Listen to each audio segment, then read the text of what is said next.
These are Christmas corner dolls. Some people call them timeout dolls. You probably don't call them anything because you've never heard of them.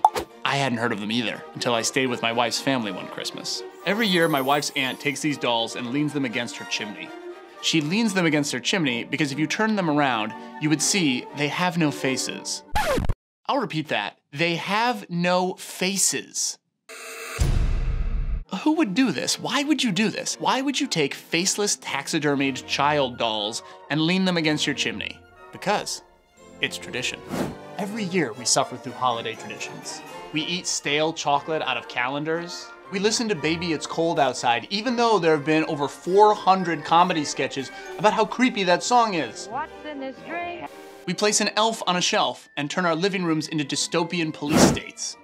This elf is watching your children, keeping a record of their thought crimes. Why do we do this? Because Elf on the Shelf rhymes and 1984 by the Door was too on the nose? No. We do it because it's tradition. Holiday traditions are important. Traditions strengthen familial bonds, connect the past with the present, but traditions shouldn't be continued out of habit or obligation. If you don't like eating calendar chocolate, stop eating calendar chocolate. Here's how to start a new tradition for your family and make it stick. Number 1, make the old new again. Pick an old family tradition and put a new spin on it.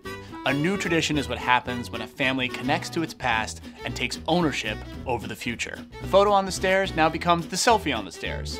Everything old is new again. Tradition! Number 2, be flexible. When you're too strict with your traditions, that's when they start to feel like obligation. Allow your traditions to morph and change. Your kids are gonna be super into them at first, and then maybe they fall out of it a little bit. That's okay. Switch up their roles within the traditions. For a little while, they'll believe in Santa Claus, and that's great. And then maybe they won't believe in Santa Claus, but that doesn't mean you can't continue your awesome family tradition of leaving a pizza out for him on Christmas Eve.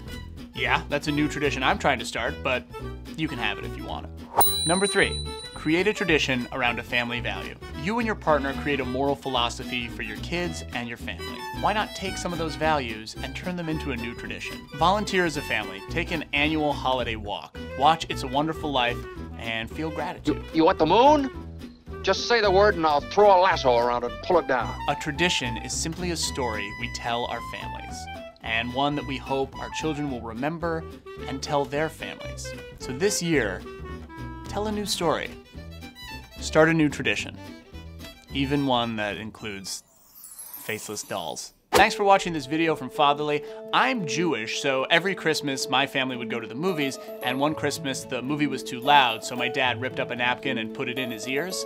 That's the kind of holiday tradition that we want to hear about in the comments. So if you have a weird holiday tradition or a weird holiday story, jump on in there, type it up, we would love to read it. If you are watching this video on YouTube, click the subscribe button below. It's an internet tradition I think we can all believe in. Thanks so much for watching this video. Now go out there and start your own holiday tradition. Jesus! They sneak up on ya.